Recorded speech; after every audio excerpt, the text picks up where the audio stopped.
Hello and welcome everybody to the Annuity Straight Talk podcast, episode number 182. Excited to tell a story to everyone today, and I appreciate those who went back and looked at the one I reran last week, which talks about a big foundational part of my life and what Alaska has meant to me. The point of the episode was to talk about how it trained me to connect with your demographic, how I learned my communication skills that way. Not intentionally, but it's just the way it happened after all the years I did that. And please like, subscribe, or comment on any of your favorite podcast platforms or on YouTube. Share it with your friends. Good story. The title is something that's quick and easy to address. And I want to talk about lifestyle, longevity, how long you live, plus the quality of life you live. And that's what that last trip to Alaska was about. I went up there May 31st and I got back on June 9th. I spent about 10 days up there, had an incredible time, brand new experiences. Do annuity owners live longer? I said this in a podcast. Coincidentally enough, it was another what I call a lifestyle podcast. Hey, tell some stories. That was about an elk hunt in Montana. I said it. Somebody questioned. Okay, I would like to see your source for that. And so at the time, it was the IRS or the SSA, Social Security Administration, published a study on it, probably obviously to highlight the benefits of the Social Security system, talk everyone into delaying payments because you'll get more out of it. Okay, so it's harder to find the information. I remember looking at it. I found a couple of notes to it. It's been 3 or 4 years since I did that. The Wall Street Journal published it. You can find it. Anyway, I'll stand by the claim and provide some quick reasoning, but I'd rather relate this to a more personal story, to be honest with you. I thought about this a lot when I was recently in Alaska. If you're watching the video, I want to give a plug to the people who treated me to such a memorable experience. You guys can see right next to me, I've got a beautiful bronze of a grizzly bear from Alaska, Frank and Sue Ensminger. This is Frank Ensminger art, and it's titled Troubles A Bruin, B-R-U-I-N. Ha, play on words, right? Had to bring something home as a valuable keepsake from what I do. Truly incredible people. Lifelong adventurous people in Alaska, good artists, had a wonderful time. Sue set the whole thing up. Frank had stories, and I've known several people like this, but they're just another couple who's done a lot of really cool stuff. And everybody that meets them says, you guys should write a book. Real quick, they have a book that talks about their story being in Alaska. I bought a copy from them. Talks about their journey and meeting each other in Alaska, how they grew together and the stuff they shared and the artwork that made Frank famous. I'm going to tell anybody listening to this or reading the newsletter, if you want this book, I will buy it for you. Respond to the email with your name and address, no strings attached. I will contact Sue, buy you a book, and they'll send it to you. How's that sound? So when I was up there, I thought about a lot of things because a lot of my inspiration comes from some quiet times out in beautiful places. And I was remembering a lot of the old times. I was trying to write this and do a really good job at it. That's why I was pressed for time last week when I got home. I said, let's run this other one for anybody who hasn't seen it. It's a good precursor. So it made me really appreciate the quality of life that I've had and very grateful for a successful career in this industry. And many of you probably know it has a very low survival rate. It's not easy to get to 22 years. In fact, 99% of people fail before 5. So reduce stress because of consistent income and not worrying about market fluctuations, not to mention the simplicity of direct payments later in life when you probably won't feel like making major financial decisions. Annuities make retirement easier without a doubt, and I've shown many examples of them making it more profitable as well. Streamlined finances and increased portfolio growth sure seem to be critical components of an enjoyable retirement. If that makes life easier, more enjoyable, and less stressful, then it stands to reason you might live a little bit longer or have a better quality of life at least as well. So this does not mean you have to use an annuity, and it's not a suggestion to do so either. However you decide to structure your retirement, I hope it leads to a quality of life that you dreamed about during the long, hard years it takes to get there. I am very fortunate to be living it along the way, and I credit that to the way I started with my family, the things the men in my life taught me from an early age. I got a job guiding fishing trips in Alaska when I was 21 years old. So at a relatively young age, I was trusted with the safety of novices in some pretty remote and wild country. I would not have been confident enough to do that without having handled some serious outdoor situations before that. I didn't almost die, but the challenges of staying warm, dry, fed, giving yourself enough energy to be safe, and coming out happy rather than miserable, it's not something you just do right the first time. The people that I guided back in those days were incredibly successful people, and I learned a lot from them.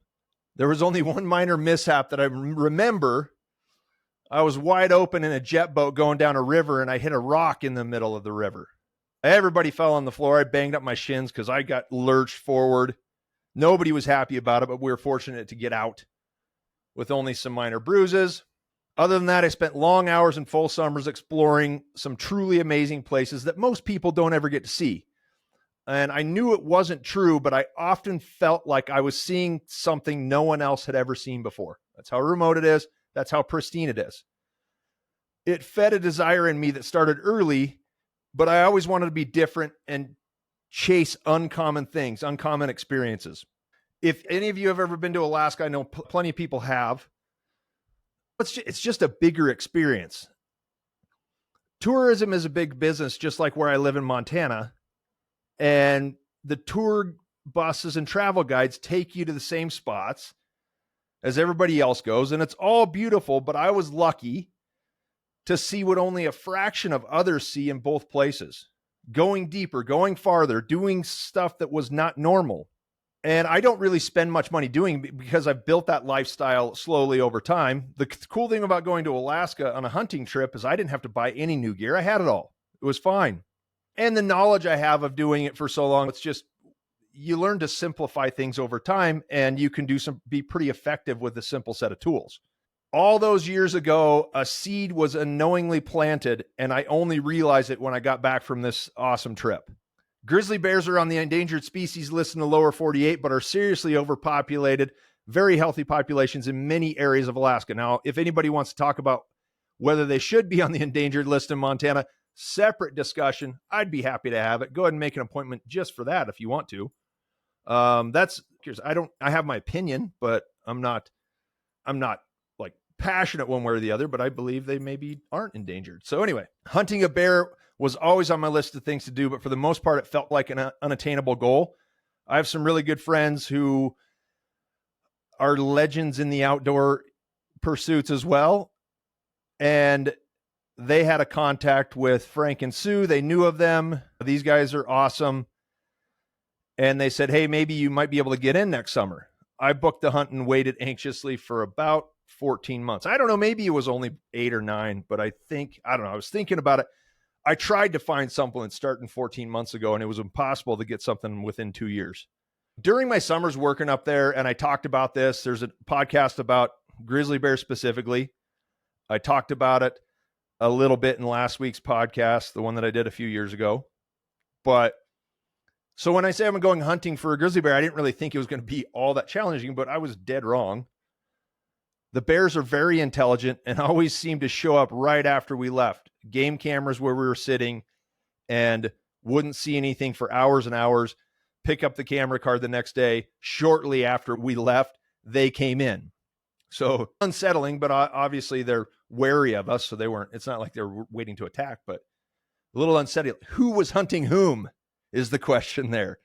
But consistently crossing in front of our trail cameras so soon after we left would have to be one hell of a coincidence. I was presented with the perfect opportunity on the third night. The first thing I thought was that I was so glad I didn't have to spend all night out in the woods. 2 prior nights, we were out until very late. And one of the nights, the night before that, we didn't get back to the lodge and get to rest until 8 a.m. My internal clock was really messed up for a few days. For anyone who doesn't have the stomach for this kind of thing, let me try to put your mind at ease. The end for the bear was as humane as possible. I have good gear and lots of experience with these things.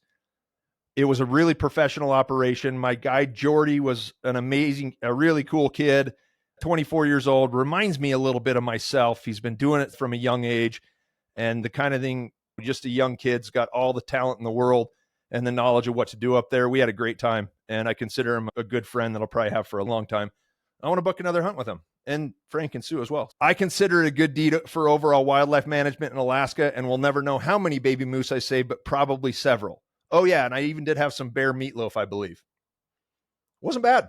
The final experience was surreal, as if it almost didn't happen. It took some time to soak in, but Alaska delivered on years of fantastic experiences, with the latest being without a doubt the best. I got to see a new part of the state and meet some legendary Alaskans who have more stories than time. New relationship with such wonderful people fill my cup even more. You guys know John Balmer. I've had him from the podcast lots of times in market analysis. He was coming for a visit when I got back.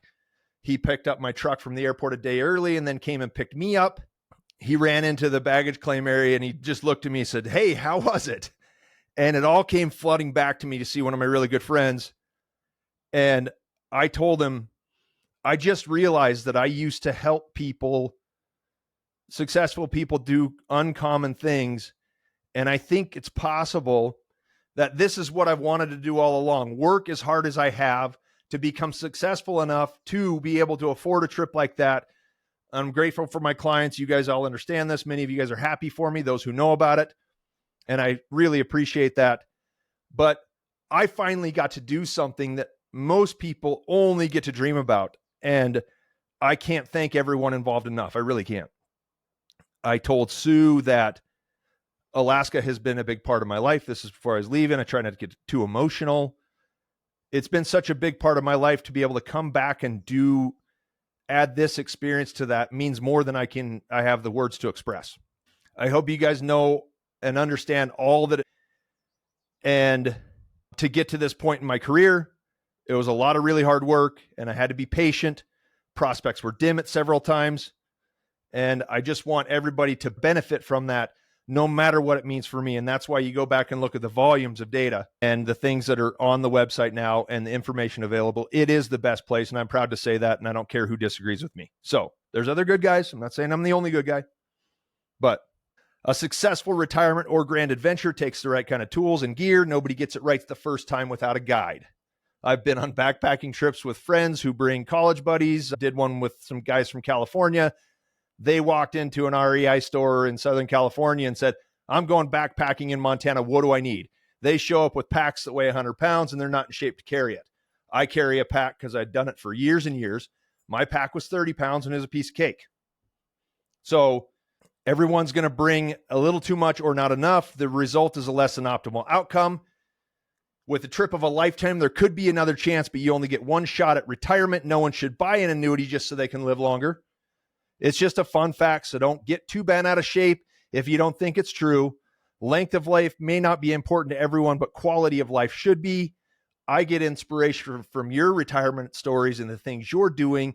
They may not be the same as mine, but I respect everybody for the dreams they've always had and wish you the best in chasing those and seeing them happen, because it is an incredibly rewarding experience. I want to hear your stories. I'll keep sharing mine. It's summer in Montana, so there's definitely something good coming. You want to talk about the trip? You want to talk about grizzly bears in the lower 48 or grizzly bears in Alaska? I would be happy to chat with you. It's fun. So again, a beautiful bronze. And I told Frank and Sue, I'm going to get one of his bronzes every time I take a different animal in Alaska. So I got my grizzly bear, a couple of photos of the bear online. I'm not going to post stuff that some people won't like, but if you want to see anything in more detail, you guys go and shoot me an email and I'd be happy to share those with adventure loving outdoorsmen. Thanks again to Frank and Sue, their son Matt, and Jordy for an incredible time. Oh, Tristan the cook. He's another guy I hope to be friends with for a long time. And Sue, if you ever hear this, no, I was joking. You should not ever fire him. He's a great person and he does a heck of a good job. So kept us fed all week. Episode 182. Do annuity owners live longer? I think they probably do, but regardless, do your best to live better. Thank you so much. Top right corner of any page on AnnuityStraightTalk.com to schedule a call. You guys have a great day and I'll talk to you next week. Okay. Bye.